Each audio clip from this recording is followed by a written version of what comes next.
গোটা দিল্লিতে এই মুহূর্তে প্যানিক শুরু হয়ে গেছে, যেখানে একটা দুটো নয়, ব্যাক টু ব্যাক 40টা বম প্ল্যান করা হয়েছে, যা ফাটলে কয়েকশো মানুষ মরবে।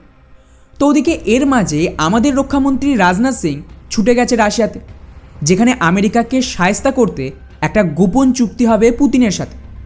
আর তার সাথেই কিভাবে ভারতকে হুমকি দিতে গিয়ে এখন তো পুরোপুরি কাঙাল হয়ে গেছে বাংলাদেশ, যে কিছু মাসের মধ্যেই দেউলিয়া হয়ে যেতে পারে, সবটাই জানবো আজকের এই ভিডিওতে। তবে তার আগে অবশ্যই আমাদের চ্যানেলটিকে সাবস্ক্রাইব করে আমাদেরকে সাপোর্ট করবে। তো বন্ধুরা, আমাদের প্রথম আপডেট রয়েছে সিরিয়াকে নিয়ে। এটা তো অলরেডি আপনারা জেনেই গেছে যে সিরিয়াতে রেবেল গ্রুপ ওখানকার দখল নিয়েছে, আর ওদের রাষ্ট্রপতি দেশ ছেড়ে পালিয়েছে রাশিয়াতে। কিন্তু এর পেছনের আসল রহস্য যেটা মিডিয়া দেখাচ্ছে না, সেটা হলো এই পুরো গেমের মাস্টার মাইন্ড আর কেউ নয়, ইসরায়েল এবং আমেরিকা। যেখানে আমি অলরেডি আপনাদের বলেছিলাম যে ডলারাইজেশনের ফলে সমস্ত কনফ্লিক্ট জোনকে খতম করে মিডল ইস্টে গ্রেটার ইসরায়েল তৈরি হবে এবং ইসলামিক জিহাদ শেষ হবে। আর এর জন্যই কিন্তু ইসরায়েল গাজা, সিরিয়া, লেবানন এবং ইরাকের কিছু অংশ নিয়ে অখণ্ড ইসরায়েল তৈরি করবে। এখানে তারই কাজ চলছে। আর গাজা লেবাননের পর এটা অখণ্ড ইসরায়েলের তৃতীয় ধাপ ছিল। এখন আপনি প্রশ্ন করতে পারেন যে এখানে রাশিয়া কিছু করলো না, আর এরদোগান যে সারাদিন ইসলামের কথা বলে সেই বা কেন ইসরায়েলের পক্ষ নিল? তো বন্ধুরা, সবটাই কিন্তু প্রিপ্ল্যান। এখানে বেসিক্যালি কী হবে, আমেরিকা অর্ধেক ইউক্রেন রাশিয়াকে হ্যান্ডওভার করবে, আর তার বদলে রাশিয়াকে ইরান এবং সিরিয়া ছাড়তে হবে।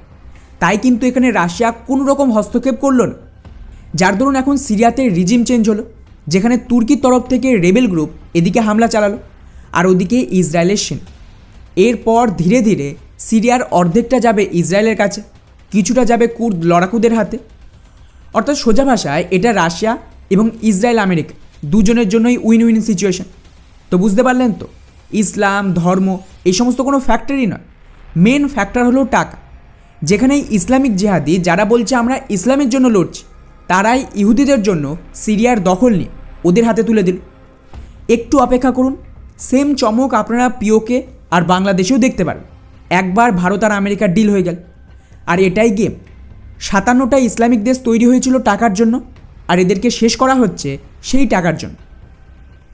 এবারে কথা বলা যাক আমাদের নেক্সট আপডেট বাংলাদেশকে নিয়ে, যেখানে খুবই ইন্টারেস্টিং কিছু ঘটেছে। এই মুহূর্তে গোটা দেশ ভারতের বিরোধিতা, হিন্দু বিদ্বেষী, বয়কট ভারত এইসব নিয়েই ব্যস্ত। কিন্তু আমি বলেছিলাম না যে আমেরিকার ভারতের লড়াই দুটো দেশের বলি হবে, একটা হলো কানাডা আর একটা হলো বাংলাদেশ। এখন গিয়ে তার রেজাল্ট আসতে শুরু করেছে। এই রিপোর্টটা দেখ, যেখানে ভারতের সুরাটের গার্মেন্টস ইন্ডাস্ট্রি 20 থেকে 25% বেশি গ্রো করতে শুরু করে দিয়েছে। কারণ হলো বাংলাদেশ থেকে সমস্ত অর্ডার ভারতে শিফট করছে। কয়েকদিন আগেও খবর এসেছিল যে উত্তরপ্রদেশে 10,000 কোটি টাকার ইনভেস্টমেন্ট করে বাংলাদেশ থেকে গার্মেন্টস ফ্যাক্টরি শিফট হচ্ছে, এবং জারা, H&M এই সমস্ত কোম্পানি অ্যাকচুয়ালি ভারতীয় ভেন্ডারদের সমস্ত অর্ডার দিচ্ছে। অর্থাৎ সোজা ভাষায় বাংলাদেশ, যার পুরো ইকোনমি এই গার্মেন্টসের ওপরে চলছে, সেটাই ইউনিসের মাধ্যমে খতম করা হয়। আর ইউনিস এরপর আমেরিকা পালাবে। এর সুবিধা কি হলো? তো যেমনটা আমি লাস্ট আপডেটেও বললাম, আমেরিকা ইউক্রেনের অর্ধেক রাশিয়াকে দেবে, তার বিনিময়ে রাশিয়াকে সিরিয়া ছাড়তে হলো। সেমভাবে এখানে কানাডা আর ভারতের লড়াই করি। কানাডার যে এডুকেশন ইন্ডাস্ট্রি, যা প্রায় $50 বিলিয়ন বেশি, সেটা বন্ধ হয়ে আমেরিকায় শিফট করছে। তো অন্যদিকে বাংলাদেশের গার্মেন্টস ইন্ডাস্ট্রি ভারতের দিকে শিফট করছে। অর্থাৎ দুই দেশকে বরবাদ করে ভারত আর আমেরিকার ব্যাপক প্রফিট হল। আর এটাই নতুন ওয়ার্ল্ড অর্ডার। এখানে বাংলাদেশ সম্পূর্ণ ভারতের ওপরে নির্ভর থাকবে নতুন রিজিমের আন্ডারে।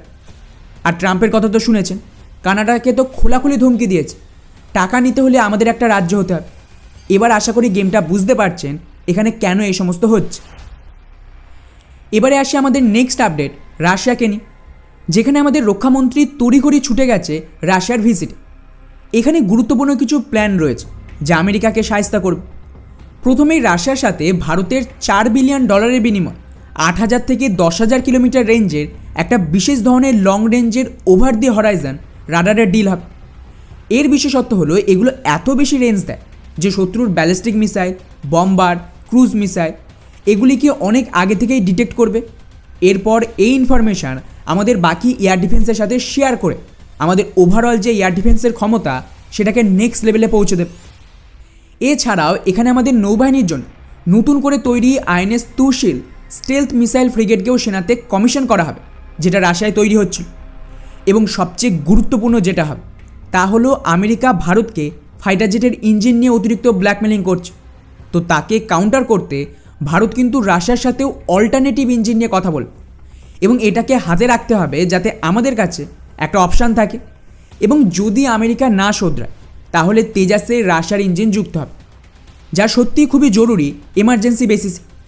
আর 4 বিলিয়নের ডিল, ইঞ্জিনের ডিল, এগুলো কিন্তু আমেরিকাকে খোলা হুঁশিয়ারি যে ওরা না দিলে আমাদের রাশিয়ার সাথেই যেতে হবে।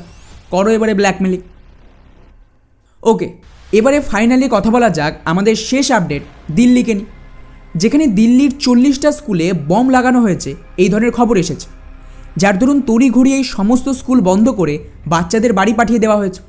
এবং এই মুহূর্তে সার্চ অপারেশন চলছে গোটা দিল্লি জুড়ে। যদিও পার্সোনালি আমি বলবো এটা শুধুমাত্র প্যানিক তৈরির জন্য। যদি আপনারা একটু লক্ষ্য করেন একটা প্যাটার্ন রয়েছে, কয়েক মাস আগেও দিল্লির সমস্ত স্কুলে এই ধরনের থ্রেট এসেছিল, আমাদের একাধিক এয়ারলাইন্সেও সেম ধরনের থ্রেট এসেছে। আর এর পেছনের আসল কারণ হলো দিল্লিতে প্যানিক তৈরি করা। গোটা দিল্লি এই মুহূর্তে ডিপ স্টেটের টার্গেট। ওরা কৃষক আন্দোলন থেকে শুরু করে এই ধরনের থ্রেট দিয়ে দিল্লিকে অকেজো করতে চাইছে, যাতে সরকারের ওপরে চাপ বাড়ে। এবং যতক্ষণ না ডিপ স্টেট আর সরকারের মধ্যে ডিল হচ্ছে, কাশ্মীর, দিল্লি, মণিপুর, পাঞ্জাবে মারাত্মক ডিস্টেবল করা হবে। এলজিবিটিকিউ থেকে শুরু করে কৃষক আন্দোলন, জাতিবাদ এবং তার সাথেই খালিস্তানি ইস্যু এবং উত্তর ভারত বনাম দক্ষিণ ভারতের একটা যে লড়াই, সেটা কিন্তু চলতেই থাকে। তো খুব বড় ক্রাইসিস আসছে এবং সরকারের কাছে অ্যাকশান নেওয়া ছাড়া খুব একটা উপায় থাকবে না।